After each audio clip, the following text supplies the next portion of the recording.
Senhor presidente, nobres colegas, senhoras e senhores, eu queria, inicialmente, senhor presidente, trazer aqui a nossa saudação à professora Lígia, hoje vereadora. É muito gratificante, né, ter a presença da Lígia aqui, uma pessoa dedicada à educação, que há muitos anos trabalha nesse setor, que a gente conhece de longa data, e teve aí uma votação expressiva na sua primeira eleição, e hoje ocupa esse cargo aqui, que é orgulho para o nosso partido, e eu tenho certeza, é um fato histórico, né, a Câmara Municipal, pela primeira vez, ter 3 mulheres, né, na sua composição. Que seja bem-vinda, conte com o nosso apoio, com a nossa cordialidade, com o nosso companheirismo, que é mais importante. Eu, particularmente, sempre tive na minha atuação aqui o detalhe de procurar ser receptivo, colaborador com as pessoas que chegam até essa casa sem aquela experiência. Isso eu aprendi quando aqui cheguei, em 1989, já faz tempo, né? E na época tinha aqui Ronaldo Durante, Roberto Junqueira, né, Dr. Morales, pessoas saudosas aí. O Roberto está aqui com a gente até hoje, mas pessoas que nos ajudaram, e a gente se ajudava muito. Eu acho que cada um se ajudando dentro das possibilidades, a gente vai procurar trabalhar em prol da população de Poços de Caldas. Então, tenho certeza que você vai realizar, como já realizou na sua atividade profissional, um grande trabalho aqui também. Eu queria me referir mais uma vez, senhor presidente, ao comentado e polêmico concurso para dentista realizado na atual administração. Nosso primeiro requerimento, nesse sentido, foi apresentado em março. A resposta que recebemos da Prefeitura, da Secretaria de Administração, não foi satisfatória. Nós apresentamos um novo requerimento e esse requerimento, ele demorou um pouquinho para ser respondido. Veio o recesso e no início de agosto nós tivemos que reiterar os termos deste requerimento. Então, a verdade é a seguinte: a senhora secretária, que emitiu aí uma nota, secretária de administração, uma nota dizendo que este vereador se equivocou, né, e tudo mais, eu entendo que cabe ao vereador, quando ele solicitado por qualquer pessoa a buscar esclarecimentos a respeito de fatos relativos ao Poder Executivo, o vereador não pode se omitir. Caso contrário, a impressão que fica é que o vereador está conivente com um possível ato irregular. E foi o que nós fizemos. A Câmara aprovou 3 requerimentos. E, a partir da última resposta, enviada, né, pelo Poder Executivo, está devidamente comprovado que a candidata que ficou em 5º lugar, ela só foi obter o registro no Conselho Regional de Odontologia, que é o CRO, em 10 de julho do ano passado. Sendo que nós temos aqui um edital de convocação, que é documento da Prefeitura, está aqui, foi publicado no dia 22 de maio do ano de 2013, onde os candidatos convocados, nobre líder Paulo Eustáquio, vice-líder, perdão, os candidatos convocados em todos os concursos, não só nesse, vereador Valdir, tem 5 dias improrrogáveis para apresentar documentos. Dia 22 de maio, 5 dias, na minha matemática, daria 27 de maio. Então, esse é o questionamento que nós estamos fazendo e mandamos aí para os órgãos competentes. Muita gente entendeu, falou: Antônio Carlos, faz a proposta aí de abertura de uma comissão de inquérito. Eu falei: não, já temos a comprovação. O CRO mandou uma carta dizendo que ela deu entrada no dia 10 de julho, quase 2 meses depois, vencido o prazo determinado pelo edital de convocação, que está aqui. Esse documento não foi enviado pela Secretaria de Administração. Esse documento foi obtido com uma candidata que ficou abaixo na classificação e sentiu-se devidamente prejudicada. Então eu fico aqui me perguntando, eu estou equivocado em questionar e levantar essa questão? Vamos ver qual vai ser o posicionamento do Ministério Público do Trabalho de Pouso Alegre e outros órgãos aos quais nós enviamos a competente documentação. E fica comigo a tranquilidade, a minha consciência tranquila de ter agido, né, conforme manda a Constituição, a lei orgânica, os documentos estão aqui. O edital do concurso fala que o candidato que não apresentar no tempo determinado a documentação exigida estará automaticamente eliminado. Está aqui no edital, o edital está aqui, ó. Não sou eu que inventei o edital, que publiquei o edital, está aqui. O candidato que não apresentar a documentação será automaticamente eliminado. Então é essa a nossa colocação, entendendo que às vezes incomoda mesmo, né? Porque nós temos essa obrigação, essa é a nossa função de todos os vereadores. Eu queria, só para concluir aqui, Celso, algumas fotos que nós estamos apresentando aqui para os nobres colegas, né? E deixar bem claro que eu não tenho nada contra a candidata que ficou aí em 5º lugar, apenas que não foi cumprido o edital.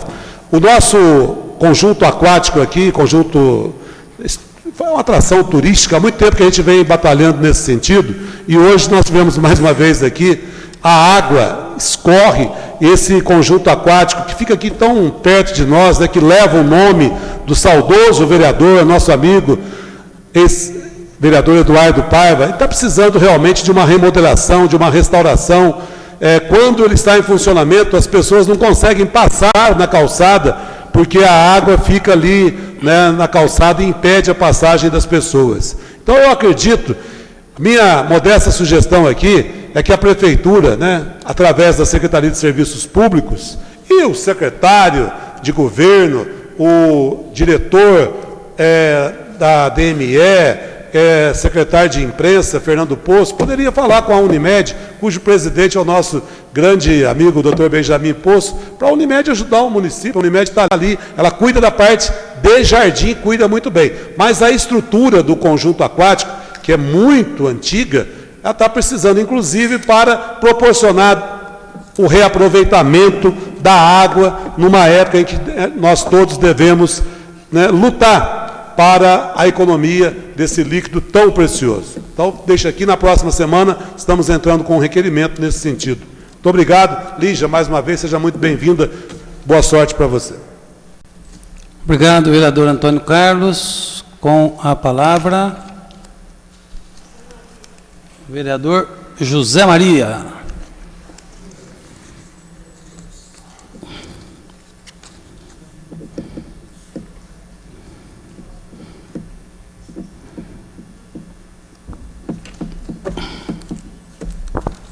Senhor presidente, caros colegas, todos os presentes. Lígia, o motivo de eu vir aqui é te dar boas-vindas.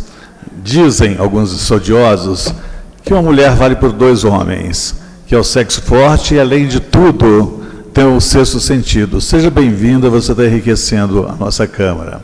Outro motivo que eu quero falar é meio triste, por uma resolução retrógrada do governo de Minas Gerais, quando deixou não obrigatoriedade do professor de educação física. Estou lembrando disso porque ontem foi o dia do professor de educação física e, devido à não obrigatoriedade do 1º ao 5º ano fundamental, o que aconteceu? Em várias cidades mineiras foram dispensados esses professores.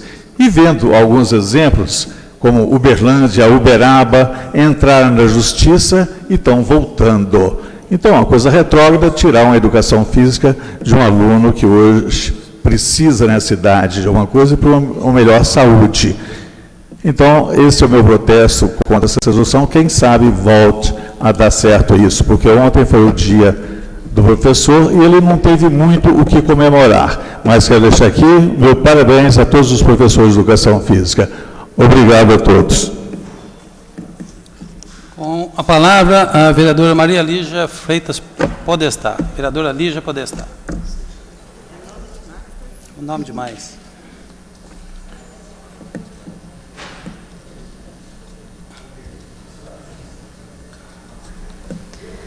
Boa noite, senhor presidente, vereador Paulo Tadeu. Boa noite, senhores vereadores. Pastor Valdir, Paulo Eustáquio, Regina, Jonei, Joaquim, Marcos Sansão, desculpa. Doutor Rogério, professor Flávio, Luiz Carlos, doutor Zé Maria, Maria José, Antônio Carlos. Enfim, eu estou muito feliz e agradeço as palavras de carinho que vocês falaram agora comigo. Eu quero manifestar a minha alegria de estar nessa casa, representando as pessoas que confiaram em mim nas últimas eleições. E antes de qualquer palavra, eu queria agradecer ao nobre vereador Tiago Cavelanha, quem generosa e delicadamente cedeu-me a oportunidade de estar entre vocês, exercendo por 30 dias a função de vereadora e, com isto, realizando parte de um sonho antigo. Eu quero cumprimentar os servidores e colaboradores dessa casa, colocando-me de braços abertos para cumprir as minhas tarefas, especialmente as que minam do interesse público. Quero cumprimentar e agradecer à minha família, especialmente ao meu marido, companheiro e amigo Paulo Podestá, que não mediu esforços para me apoiar e me incentivar na realização deste sonho. Também aos amigos aqui presentes, agradecendo pelo carinho, pela amizade e pela presença de vocês. Aprendi muito nos espaços coletivos que convivi, na minha família, com meus pais e meus irmãos, no convívio direto, nas escolas onde estudei e trabalhei. Hoje, eu fui fazer uma retrospectiva da minha vida e pude constatar que os ensinamentos que recebi dos meus pais e a profissão que escolhi permearam e definiram as minhas ações. Eu sempre fui educadora. Comecei em 1980 como professora. Fui aprimorar minha formação em Machado e me tornei pedagoga. Assumi, desde então, um cargo de coordenadora de unidade da educação infantil no nosso município. Em 1993, me formei em advocacia. Sempre eu me dediquei às pessoas, sejam elas adultas ou crianças.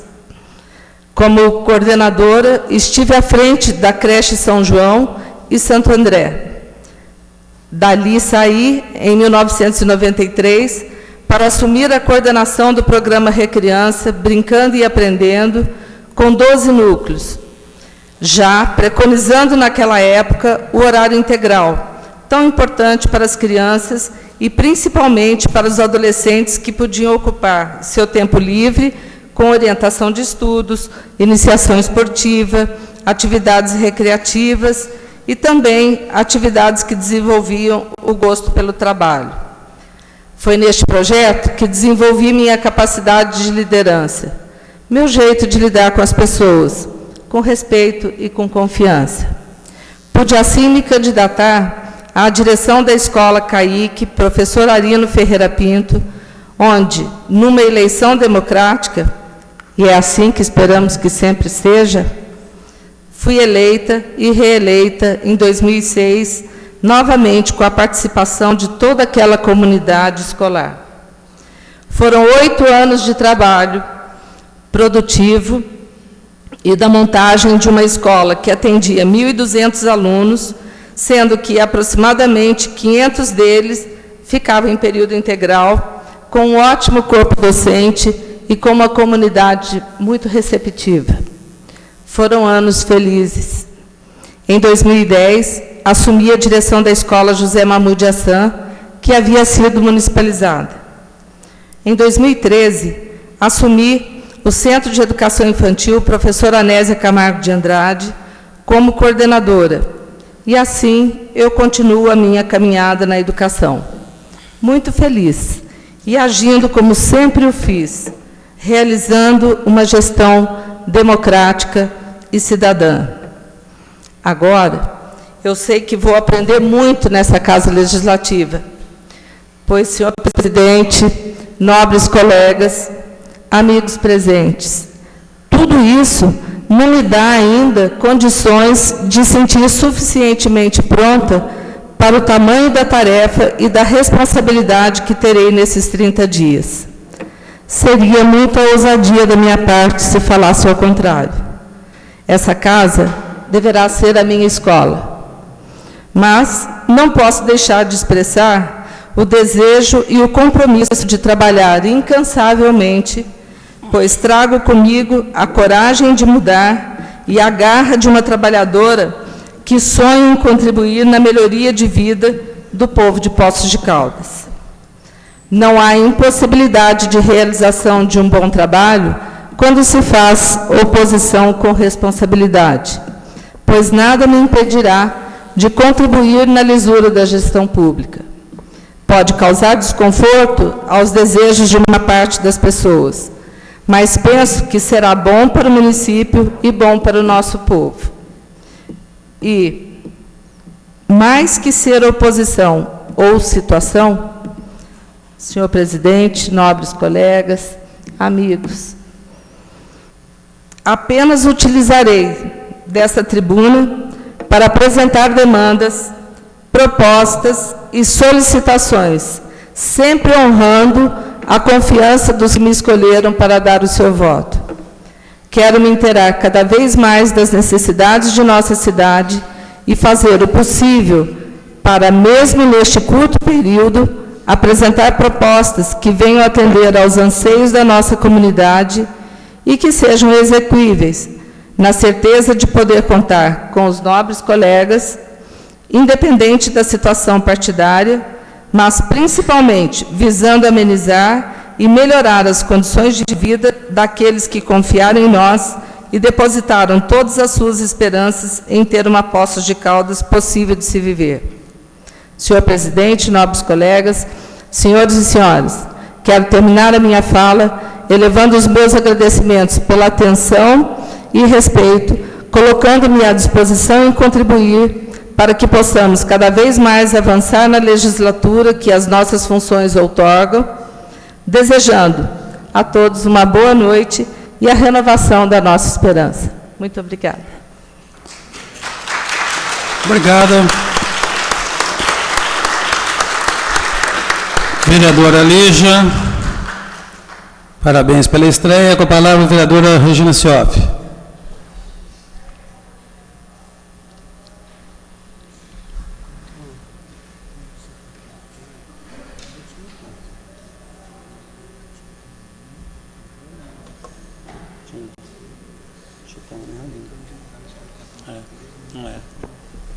Senhor presidente, vereadores, vereadoras, presentes, aqueles que nos assistem pela internet. Primeiramente, eu não poderia também deixar de cumprimentar, de acolher a vereadora Lígia. Dizer que são 30 dias, mas, como é muito característico das mulheres, em 30 dias você pode fazer muita coisa. Com toda certeza, seja muito bem-vinda, e eu tenho absoluta certeza que todos nós estamos aí à sua disposição para orientações, para auxílios, porque o que nós desejamos realmente é que faça um bom trabalho nesses 30 dias e que sirva de experiência aí para o futuro, com toda certeza, e trazer e levar à população a sua colaboração neste mandato. A outra situação que me traz aqui à tribuna em relação à saúde, né? Eu acho que não tem como nós não falarmos da questão do financiamento da saúde. O ano de 2013, isso é importante para a gente sempre estar sintonizado do porquê, muitas vezes, tantos problemas que nós encontramos no nosso dia a dia. Em 2013, tanto o ente federativo, tanto a União quanto o Estado e o município, gastaram com a saúde em torno de R$ 3,5 por dia com a saúde. Isso perfaz, no ano, R$ 1.098 por pessoa, né, para dar atendimento aos 200 milhões de brasileiros que dependem do Sistema Único de Saúde. Em torno de metade do que se gastou com os planos de saúde, aqueles brasileiros que têm os planos de saúde. No Ministério da Saúde, através da Secretaria de Tesouro, do Tesouro Nacional, Ministério da Fazenda, desculpa, tem um levantamento que se chama Função Saúde, em que se faz o relatório do que se gasta, no que se gasta. Gastou-se para as despesas com a saúde, em 2013, 220 bilhões de reais. 220 bilhões de reais que cobrem, principalmente, não a assistência à saúde, mas se cobre a questão do custeio da máquina pública, pagamento de folhas de pagamento. Então, gasta-se mais com isto do que a assistência à saúde. Precisaria, urgentemente, além do subfinanciamento, que existe, está aí à nossa porta, existir também uma inversão em relação a essa questão do uso do recurso público. Né? Eu estou trazendo isso porque a gente observa reclamações constantes na saúde. E quando eu disse isso, gente, não é só União, é União, Estado e os municípios. E cada vez mais os municípios estão tendo que assumir, né, essa questão do custeio com a saúde para dar atendimento aos seus cidadãos. Aí, a gente fica, assim, revoltado realmente, quando nós observamos que aqui um pedido de informação que nós aprovamos, portanto, de todos os vereadores, sobre as dívidas trabalhistas. Simplesmente, a resposta está aí para os senhores, está aí já no sistema eletrônico da nossa casa, é assustador, e até hoje eu liguei para o procurador do município, o Dalmo, e disse para ele, olha, isto já transitou em julgado, isso porque não veio a situação que estava, alguns números aqui levantados, que obviamente que eu não vou colocar nomes, mas eu tenho que passar os números, porque realmente eu estou muito assustada. A sangria com o município em relação a esses processos trabalhistas tem que ser estancada. Tem que ser estancada. Se existem, onde estão essas falhas? Tem que se buscar esse diagnóstico urgentemente e tomar essa posição. É a questão do regime trabalhista, em que nós temos um regime duplo. Então, nós temos como vereadores, nós temos que, juntamente com o Executivo, tomar providências no sentido de caminhar na solução desse problema. Eu vou ler os números para vocês, apenas os números, mas está à disposição dos senhores. Gente, valores de condenação de 1.149.000, valores de condenação de 2.332.000, valores de condenação de uma mesma pessoa de 1.392.000 no processo, no outro processo de 1.966.000, um outro caso de 2.542.000, tudo porque realmente, pelo que eu conversei, e estou conversando com as pessoas, existem, essa questão do regime misto traz muita confusão, fica complicado. Eu não estou aqui entrando no mérito, se a prefeitura, quem está errado, quem está certo, mérito jurídico, porque eu não sou advogado, eu não sou jurista, portanto, eu não tenho a competência para falar nisso. O que eu estou levantando para os senhores é que nós, como vereadores, nós temos que atuar junto com o Executivo nesse sentido, porque a sangria está demais, gente, com o município de Poços de Caldas. São recursos que foram transitados em julgado, ou seja, vai para a precatória. Nós vamos ter que pagar. E devem estar acontecendo mais outros processos aí. Então, eu acho que já passou da hora de se tomar uma posição. Isso é uma responsabilidade de todos nós. Porque, com certeza, são recursos que poderiam ser usados para a qualidade do atendimento à saúde. Tanto que nós reclamamos para leitos hospitalares, cirurgias que estão aí paradas, as cirurgias eletivas. Então, fica aqui o meu alerta mais uma vez, né? Eu estou fazendo uma outra solicitação, um outro pedido de informação, porque veio em relação à saúde. Nós precisamos ter um mapeamento de como estão os outros servidores, outras secretarias. Me parece que tem problemas nas outras secretarias, mas os maiores problemas é justamente onde nós temos uma grande demanda reprimida numa série de coisas, que é a saúde. E eu quero deixar claro aqui, não é a maioria dos médicos. Não é. A grande maioria dos médicos recebem seu salário de 2, 3. Meu salário, por exemplo, que estou há 30 anos no sistema, é em torno de R$ 4.200 bruto.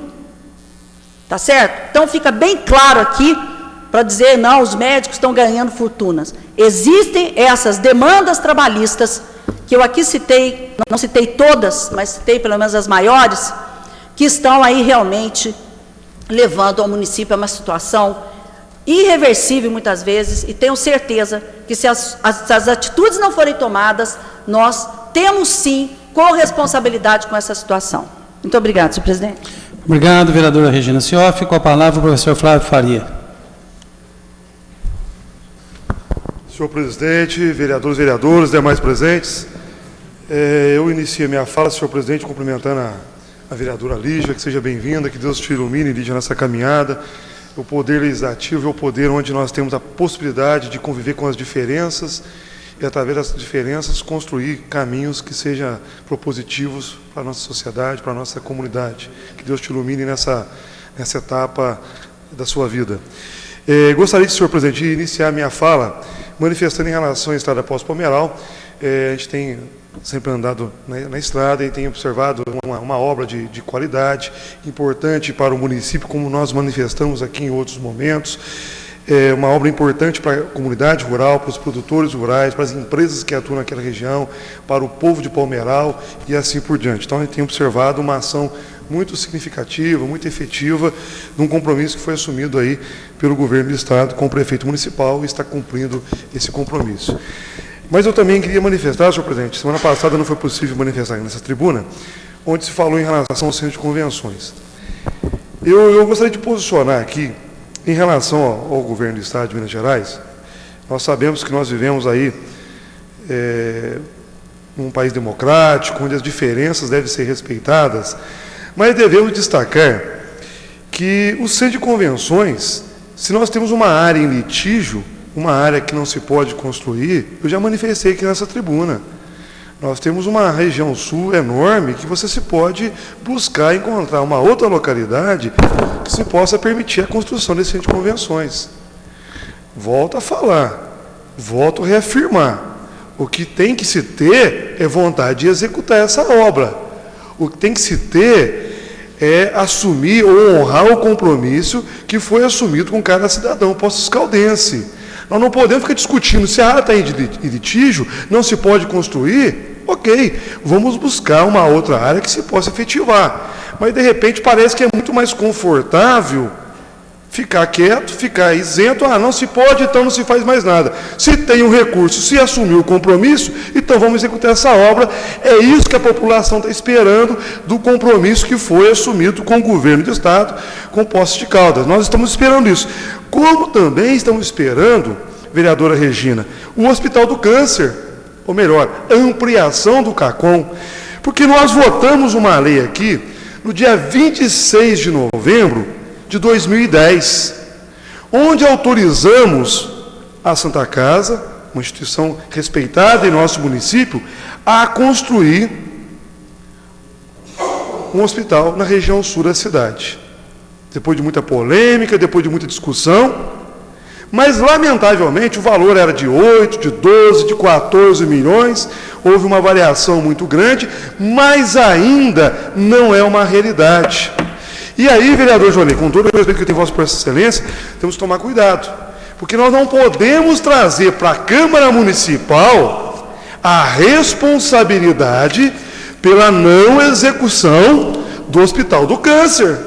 Quando Vossa Excelência manifestou semana passada aqui na tribuna, Vossa Excelência colocou que estava aguardando um posicionamento da Câmara Municipal. E tenho certeza, vereador, que nenhum de nós aqui seríamos contrário a uma obra tão importante, não só para Poços de Caldas, mas para toda a região sul de Minas.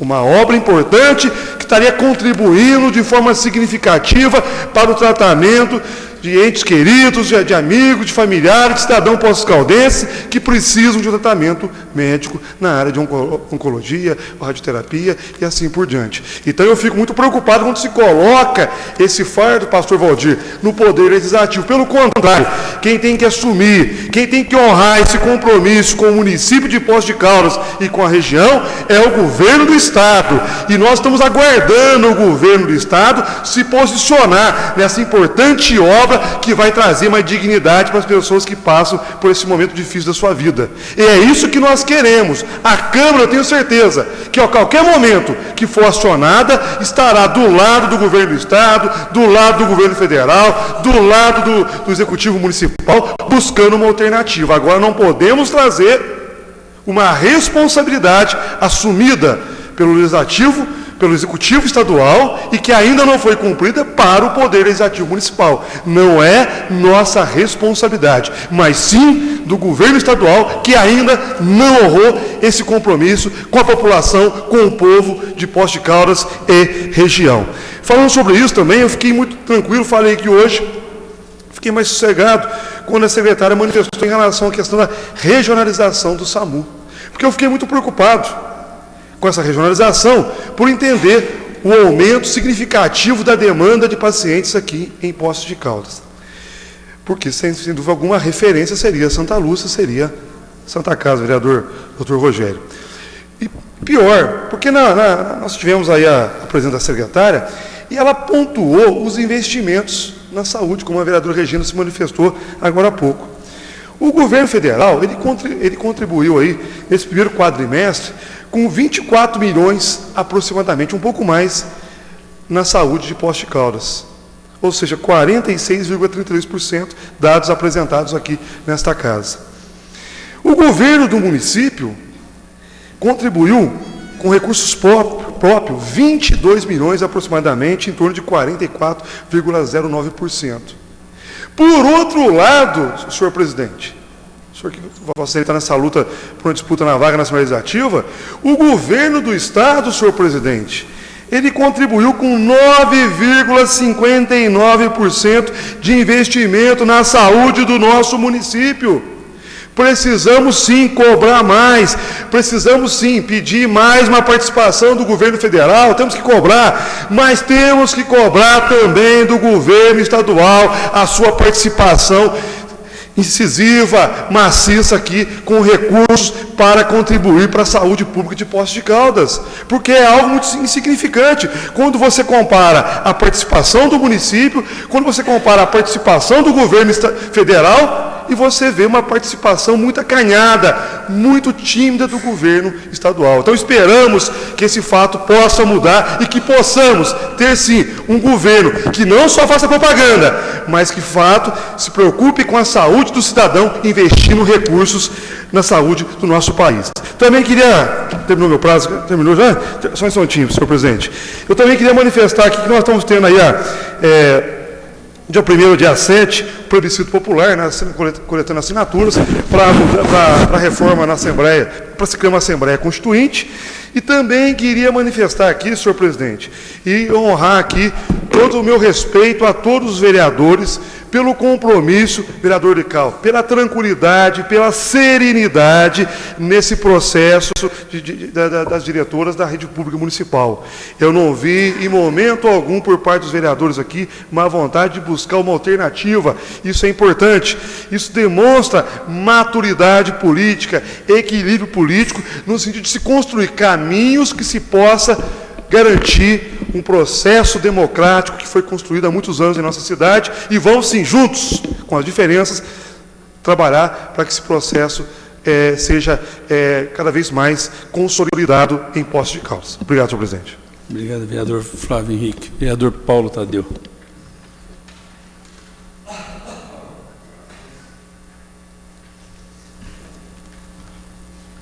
Senhor presidente, senhoras vereadoras, senhores vereadores, quero também me somar aqui às saudações feitas à vereadora Lígia, seja muito bem-vinda.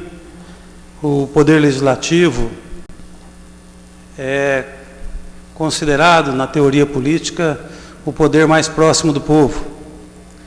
É o poder da mediação social, é o poder onde se discute e se definem princípios civilizatórios.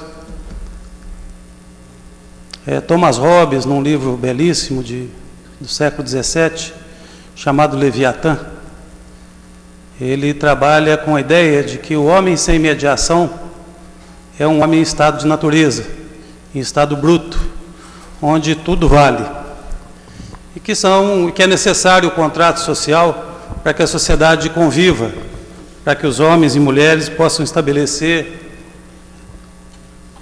caminhos de convivência e caminhos de progresso social. A isso se dá o nome de contrato social, que Jean-Jacques Rousseau entendia que poderia ser feito, Hobbes entendia que poderia ser feito pelo absolutismo, mas Rousseau evolui na direção da necessidade da independência dos poderes e do processo democrático para que esse convívio social se expresse de maneira efetiva. Portanto, a nossa casa é a casa da dialética e da mediação. Seja muito bem-vinda. Eu queria comentar rapidamente aqui, pastor Zé Maria, doutor Zé Maria, está com cara de pastor, né, pastor Valdir? Acho que você anda convivendo muito. Doutor Zé Maria foi muito feliz hoje nessa questão do professor de Educação Física. Vocês vão se lembrar que nós aprovamos aqui uma moção, junto ao governo do Estado, protestando contra essa decisão. A Lígia é educadora e sabe que há crianças, doutor Zé Maria, que são as chamadas crianças levadas, que não ficam paradas, sentadas em cadeiras. Isso, às vezes, é resolvido com exercício de alongamento, com jogo de futebol, com jogo de basquete, com atividades físicas, e a ausência do professor de Educação Física é a ausência de interesse na política de educação do Estado. Isso é um equívoco, é um erro, um absurdo que deve ser corrigido. Queria falar para a Regina que eu acho que essa questão das dívidas trabalhistas, essa sim mereceria uma comissão especial de inquérito. É preciso saber por que nós chegamos a esse ponto. É preciso identificar em que ponto o município se omitiu ou prevaricou nessas ações. Porque não é possível que a justiça possa reconhecer que um cidadão faça 200 horas, 250 horas extras num mês. Tem aí, evidentemente, pontos de omissão e pontos de prevaricação que precisavam ser apurados, porque o dinheiro público não é dinheiro para isso. Então, a sua preocupação é uma preocupação que tem que ser socializada com essa casa, e acho que o caminho tem que ser uma comissão de inquérito. Eu queria também falar sobre os concursos, vereador Antônio Carlos. A menos que haja, por parte dos servidores da Prefeitura, má-fé, e são os mesmos servidores que fazem os concursos há anos, eu não vejo por que nós entendemos que houve qualquer tipo de tentativa de influenciar esse resultado. Essa questão foi respondida, o Conselho Regional de Odontologia respondeu.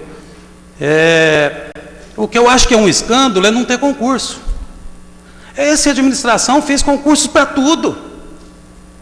Essa administração fez concurso para corrigir os equívocos do Programa de Saúde da Família. Está fazendo concurso para tudo. Escândalo foram as administrações que passaram incólumes com 800, 850 contratados.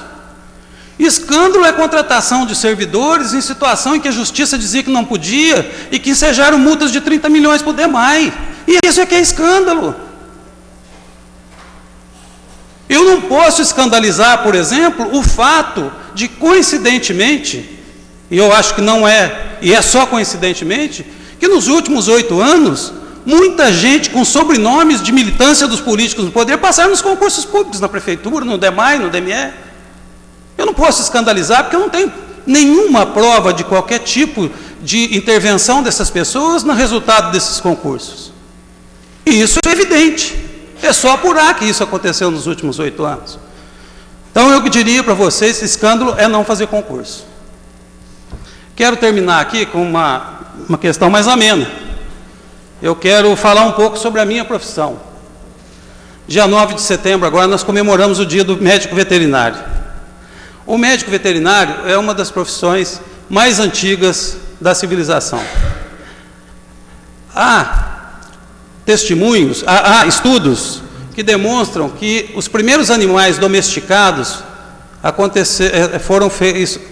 as primeiras domesticações de animais foram feitas há 8.000 anos, 9.000 anos, 90 séculos. Os primeiros seriam os cães e as ovelhas. E já nessa época, certamente alguém se interessava pela cura desses animais domesticados. Os cavalos foram domesticados há 40 séculos. E aí há registros efetivos do papel do médico veterinário. Há papiros que demonstram formas de tratamento, moções de tratamento. Há um código de um rei da Mesopotâmia, o Hammurabi, que fala de um código de ética profissional em que se estabelecia o que se podia cobrar pela cura.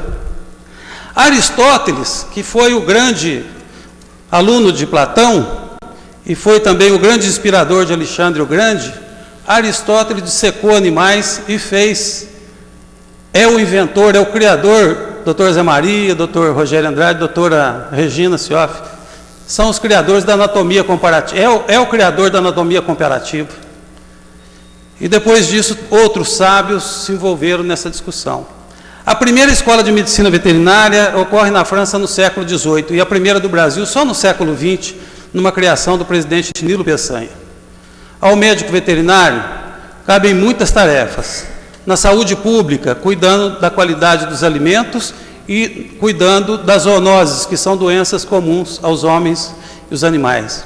O veterinário tem um papel fundamental na cadeia produtiva da pecuária brasileira, que é uma parcela importantíssima na formação do nosso produto interno bruto e da nossa balança comercial. O médico veterinário tem um papel fundamental nos estudos de reprodução. Grande parte das técnicas aplicadas nos seres humanos na área de reprodução foram originalmente pesquisadas pelos médicos veterinários, sobretudo na bovinocultura e na ovinocultura. Então, é uma profissão extremamente rica, uma profissão que tem uma grande contribuição à humanidade e à civilização. Só precisa ser melhor reconhecida, sobretudo pelo poder público. Nesse dia que antecede aí, o dia 9, na próxima terça-feira, o dia 9 de setembro, eu deixo aqui registrada a minha homenagem aos meus colegas e colegas médicos e médicas veterinárias. Obrigado, Paulo Tadeu. Quarta chamada, verificação.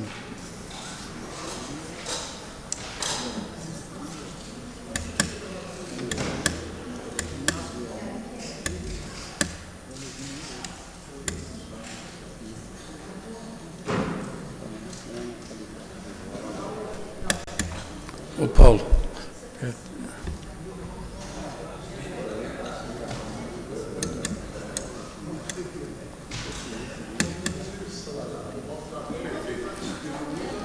Sobre as bênçãos de Deus, declaro encerrados os trabalhos da presente reunião, solicito a todos em pé que saudemos o pavilhão nacional com uma salva de palmas.